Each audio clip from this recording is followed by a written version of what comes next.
नमस्कार, मैं स्वतंत्र कुमार और आप सभी का स्वागत करता हूं आपके अपने चैनल शॉर्ट हैंड टीम पर। तो दोस्तों, आज के इस वीडियो में दैनिक जागरण के संपादकीय से 435 शब्दों के डिक्टेशन को हम लोग लेने वाले हैं। इसे हम दो अलग अलग स्पीड में लेंगे। पहली बार में 80 की स्पीड में, तो दूसरी और आखिरी बार में इसी डिक्टेशन को हम लोग 90 की स्पीड में लेने वाले हैं। अगर आपको इस डिक्टेशन के PDF की ज़रूरत है तो आप हमारे टेलीग्राम ग्रुप को ज्वाइन कर सकते हैं। ग्रुप का लिंक इसी वीडियो के ठीक नीचे डिस्क्रिप्शन बॉक्स में आपको मिल जाएगा। तो 80 की स्पीड में आपका डिक्टेशन स्टार्ट होगा। 5 सेकंड के बाद, तब तक के लिए आप रेडी रहें।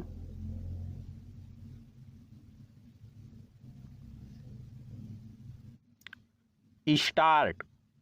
शुक्रवार को देश के तमाम शहरों में हिंसा का जैसा नंगा नाच देखने को मिला, वह कानून के शासन को दी जाने वाली खुली चुनौती के अलावा और कुछ नहीं। जिन तत्वों ने अपनी भावनाएं आहत होने की आड़ में सड़कों पर उतरकर पथराव, आगजनी और तोड़फोड़ के जरिए देश में दहशत पैदा की, उनका दुस्साहस कितना बढ़ा हुआ है, इसका पता कुछ शहरों और खासकर बंगाल के कई स्थानों पर दूसरे दिन भी हिंसक घटनाओं को अंजाम दिए जाने से पता चलता है।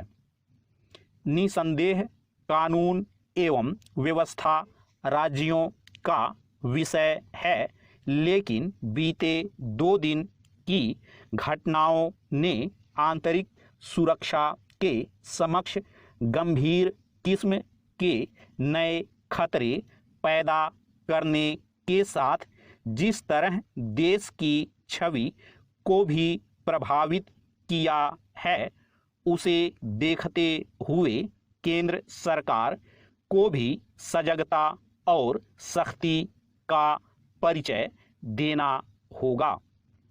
इसमें संदेह नहीं कि बीते 2 दिनों की घटनाएं और उसके पहले कानपुर में जो कुछ हुआ, उससे यही पता चलता है कि हिंसा के इस खौफनाक दौर के पीछे कोई सुनियोजित षड्यंत्र है। लेकिन बात तब बनेगी जब इसके लिए जिम्मेदार तत्वों को एक तय अवधि में कठोर दंड का भागीदार बनाया जाएगा।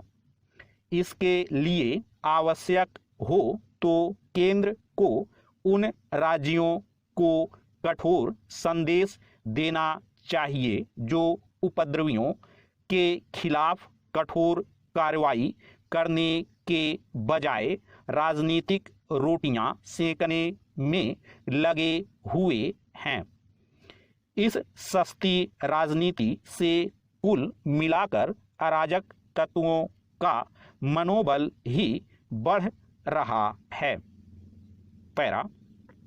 आखिर अन्य राज्य सरकारें अराजक तत्वों के खिलाफ वैसी ही सख्ती का परिचय क्यों नहीं दे पा रही हैं, जैसी उत्तर प्रदेश सरकार दे रही है। अपनी हरकतों से सामाजिक सद्भाव को छिन्न भिन्न करने वाले हिंसक तत्वों के प्रति नरमी बरतना एक प्रकार से कानून एवं व्यवस्था को जानबूझकर खतरे में डालने वाला कृत्य है।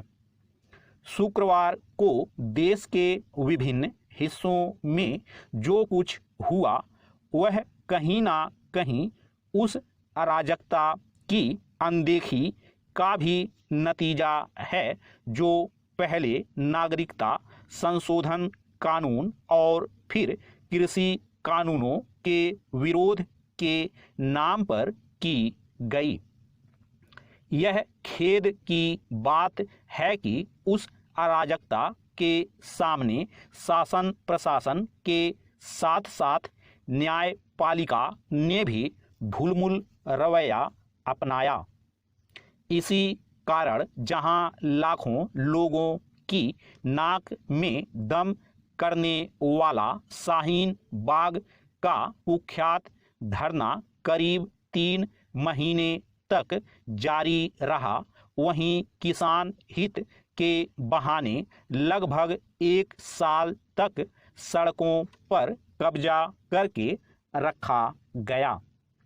यदि यह सब नहीं होने दिया गया होता तो शायद गत दिनों जो कुछ देखने को मिला वह नहीं मिलता।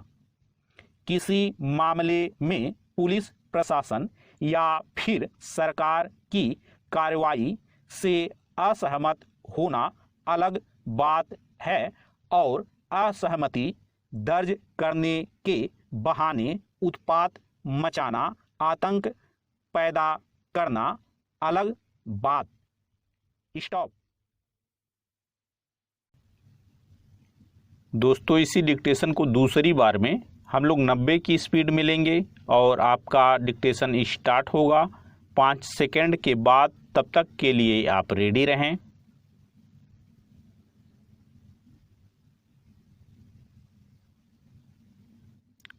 स्टार्ट। शुक्रवार को देश के तमाम शहरों में हिंसा का जैसा नंगा नाच देखने को मिला वह कानून के शासन को दी जाने वाली खुली चुनौती के अलावा और कुछ नहीं। जिन तत्वों ने अपनी भावनाएं आहत होने की आड़ में सड़कों पर उतरकर पथराव, आगजनी और तोड़फोड़ के जरिए देश में दहशत पैदा की, उनका दुस्साहस कितना बढ़ा हुआ है इसका पता कुछ शहरों और खासकर बंगाल के कई स्थानों पर दूसरे दिन भी हिंसक घटनाओं को अंजाम दिए जाने से पता चलता है।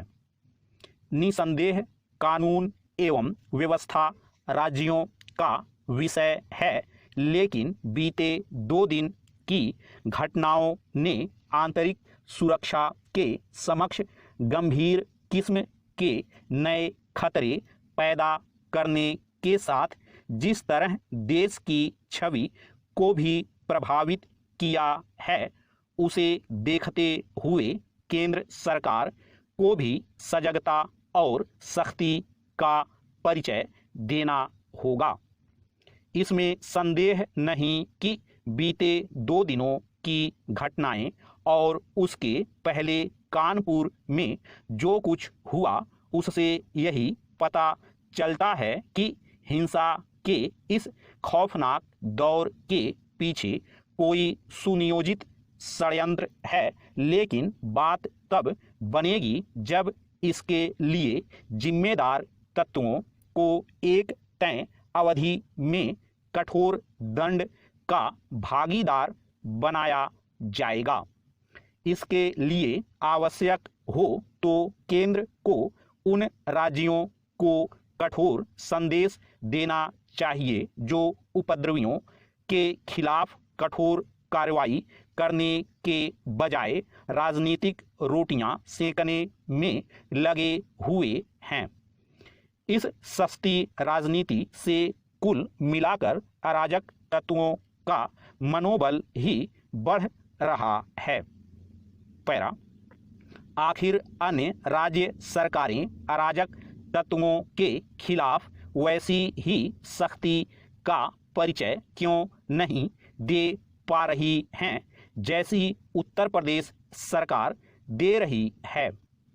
अपनी हरकतों से सामाजिक सद्भाव को छिन्न भिन्न करने वाले हिंसक तत्वों के प्रति नरमी बरतना एक प्रकार से कानून एवं व्यवस्था को जानबूझकर खतरे में डालने वाला कृत्य है।